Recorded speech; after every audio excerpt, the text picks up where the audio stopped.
Hello guys, welcome back to our channel.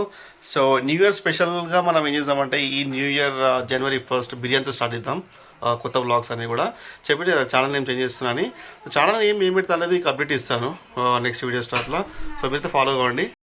So మేమైతే ఇంట్లోనే biryani prepare చేసినాం, సూపర్ అయిందనమాట. మీకు చూపిస్తా ప్రాసెస్ అంతా కూడా ఎట్లా చేసినాం, అంతా కూడా దాంట్లో ఏం చేసినాం అంత ప్రాసెస్ అని చూపిస్తాం మీకు. సో బిర్యానీ కంప్లీట్ అయిన తర్వాత దాని టేస్ట్ కూడా చేసి మీకు చూపిస్తా. సో ఇది ఈరోజు కొత్తగా జనవరి 1 నేను చేసే ఫుడ్ బ్లాగ్ అనమాట.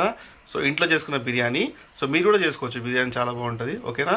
సో నెక్స్ట్ మనం బ్లాగ్లోకి వెళ్దాం అండ్ ప్రాసెస్ స్టార్ట్ చేద్దాం. ఓకే, ఫస్ట్ అయితే ఆనియన్ని ఎర్రగా కాల్చినమాట ఆయిల్. దాని తర్వాత చికెన్ని, కారం పొడి అవన్నీ కూడా వేసేసి బాగా కలిపేసి పెట్టినాం అనమాట.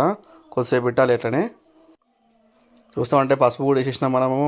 సో పసుపు కూడా వేసిన తర్వాత నెక్స్ట్ ఐటమ్ ఏంటంటే మళ్ళీ కొంచెం కారం తగ్గితే కారం కూడా వేసినాం. తర్వాత నెక్స్ట్ ఉప్పు సరిపడింది వేసుకోవాలి. సరిపడింది అంతే, మనకు టేస్ట్ ముందు చూడలేం కాబట్టి ఫస్ట్ అయితే అప్రాక్సిమేట్ వేసుకోవాలి. దాని తర్వాత అల్లం వెల్లుల్లి పేస్ట్ వేసి బాగా కలపాలన్నమాట. బాగా కలపాలి. దాని తర్వాత పెరుగు వేసుకోవాలి కొంచెం లైట్గా గ్రేవీ కావడానికి. సో తర్వాత టమాటో సాస్, కావాల్సిన మసాలాలు అవన్నీ కూడా వేసేసి బాగా కాల్చినాం కదా ఇంతకుముందు ఆనియన్, అవన్నీ కూడా దానిపైన వేసేసి బాగా కలపాలన్నమాట. ఎంత కలిపితే అంత మంచిగా అవుతుంది. సో కలిపి అట్లనే చాలాసేపు కూడా పెట్టాలి, కొద్దిసేపు. అప్పుడు టేస్ట్ సూపర్ వస్తుంది అనమాట. సో కొంచెం కింద కాలకుండా. సో ఇంకా టేస్ట్ కోసం ఏంటంటే నిమ్మకాయ గట్టి పిండేసినాం, ఒక నిమ్మకాయ పిండేసి వేసినాం అనమాట. నిమ్మకాయ పోసేసినాం. దాని తర్వాత యాలకలు అవన్నీ కావాల్సిన జాతిపత్రి ఇంకా మసాలా గసాలు ఇవన్నీ ఏమేమి కావాలో అవన్నీ కూడా వేసేసి గట్టి కలిపేసినాం. చూస్తామంటే నోరు పోతుంది కదా. సో నాకైతే ఇప్పుడే బిర్యానీ కనిపిస్తుంది, ఇమాజినేషన్. పుదీనా అవన్నీ కూడా గట్టిగా వేసేసి బాగా కలుపుకోవాలి. ఇప్పుడు కొంచెం ఆయిల్ కూడా వేసుకోవాలి, ఎందుకంటే కింద మాడకుండా. ఆయిల్ లేకుంటే కింద మాడిపోద్ది కాబట్టి ఆయిల్ వేసేసినాం మనం. ఇప్పుడు బాగా కలుపుకోవాలన్నమాట. మళ్ళీ ఆయిల్ వేసిన తర్వాత కూడా బాగా కలిపిన తర్వాత నెక్స్ట్ కొత్తిమీర అవన్నీ కూడా గట్టిగా వేసేసాలి. టేస్ట్ బాగుంటుంది. బాగా వేసుకొని బాగా కలుపుకోవాలి. బాగా కలపలేదు ఎందుకంటే బాగా కలిపితేనే చికెన్కి కారం అవన్నీ కూడా బాగా పట్టుకుంటాయి అనమాట. సో ఎంత కలిపితే అంత మంచిది. సో మళ్ళీ కలుపుతున్నాం మనము. సో ఇదంతా కూడా ఒక 15 minutes ప్రాసెస్. అంతా అయిపోయింది, ప్రిపేర్ అయిపోయింది. So next rice. So basmati rice వచ్చేసి బాగా కడుక్కున్నాం ఫస్ట్ మనం. సో ఈలోపు మనం రైతా రెడీ చేసుకుందాం. పెరుగుని బాగా కలిపేసి వాటర్ వేసి కొత్తిమీర ఆనియన్ అవన్నీ వేసి ఉప్పు వేసి కొన్ని వాటర్ వేసేసి మొత్తం అయితే రైతా రెడీ అయిపోయింది. సో ఇదిగో రైతా రెడీ అయిపోయింది. నెక్స్ట్ స్టవ్ ముట్టించుకొని దాని తర్వాత దీనిపైన బాస్మతి రైస్ పెట్టాం కదా, అది పెట్టేసేయాలి. దాంట్లో కావాల్సిన బిర్యానీ ఆకు ఇవన్నీ కూడా వేసేసి ఒక బగారన్నం లాగా మొత్తం చేయాలన్నమాట. అన్నీ వేసేసినాం కదా. వేసిన తర్వాత కొంచెం ఉప్పు కూడా వేసుకోవాలి టేస్ట్ కోసం. సో కొంచెం కలిపేసి అట్లనే పెట్టాలి. 50% 70% ఉడికేదాకా అట్లనే పెట్టాలన్నమాట. సో ఉడికిపోయింది. సో ఇప్పుడు మెల్లగా తీసేసి మనము ఇంతకుముందు చేసుకుంది కదా దానిపైన ఆ బిర్యానీ రైస్ని అంటే ఆ బాస్మతి రైస్ని దానిపైన మెల్లగా అట్లా అరేంజ్ చేసుకోవాలి. సో బాగా చూస్తున్నారు కదా, పొగలు వచ్చేస్తున్నాయి.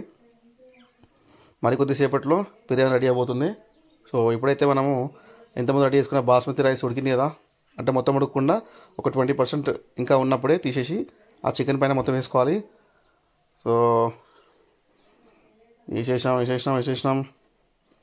సో కిలో చికెన్కి 1.5 kg చికెన్కి 2 kgs బాస్మతి రైస్ అన్నమాట వేసేసినాం. సో దానిపైన నుంచి కొంచెం వేసుకోవాలి మనము ఫుడ్ కలర్.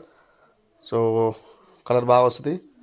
ఫుడ్ కలర్ వేసిన తర్వాత నెక్స్ట్ ఇంతకుముందు బాగా కాల్చిన కదా ఎర్రగా ఆ ఆనియన్ పైనుంచి గార్నిష్ చేయాలి. గార్నిష్ చేసిన తర్వాత నెక్స్ట్ ఏం చేయాలి చూస్తున్నారు కదా, అక్కడ ఉన్న పుదీనా అవన్నీ కూడా అవి కూడా గార్నిష్ చేయాలి. సో దానివల్ల ఏమవుతుందంటే ఫ్లేవర్ యాడ్ అయిపోయి టేస్ట్ బాగా వస్తుంది. సో ఎంత కూడా ప్రాసెస్ అనమాట. ఒక 2 hours 1.5 hour టైం పడుతుంది మొత్తం బిర్యానీ ప్రిపేర్ చేయడానికి. సో దానిపై నుంచి నెయ్యి వేసినాం అనమాట. నెయ్యి కూడా కొంచెం టేస్ట్ బాగుంటుంది, ప్లస్ ఆ బిర్యానీ అతుక్కుండా ఉంటుంది. సో ఇదంతా పెట్టిన తర్వాత హై ఫ్లేమ్లో పెట్టేసి దాని వెయిట్ పెట్టేసి ఇప్పుడు ఓపెన్ చేసి చూద్దాం ఎట్లుంటుందో అండ్ టేస్ట్ చూద్దాం. టేస్ట్ ఎట్లుంటుందో ఇది ఓకేనా. వేడి బిర్యానీ రెడీ. చేసేది ఏం లేదు, బిర్యానీ రెడీ అయిపోయింది, కుమ్మేయడమే balance. So let's go, let's start.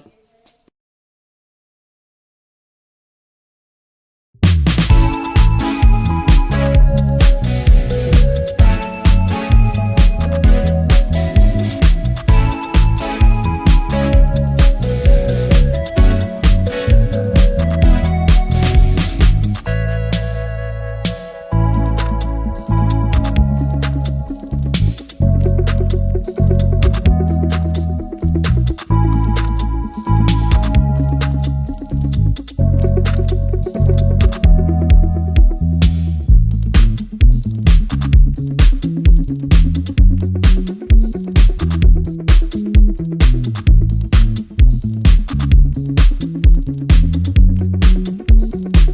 ఫైనల్గా బిర్యానీ అయితే టేస్ట్ అదిరిపోయింది. సూపర్ అయిందనమాట. సో న్యూ ఇయర్ బిర్యానీతో స్టార్ట్ అయిపోయింది.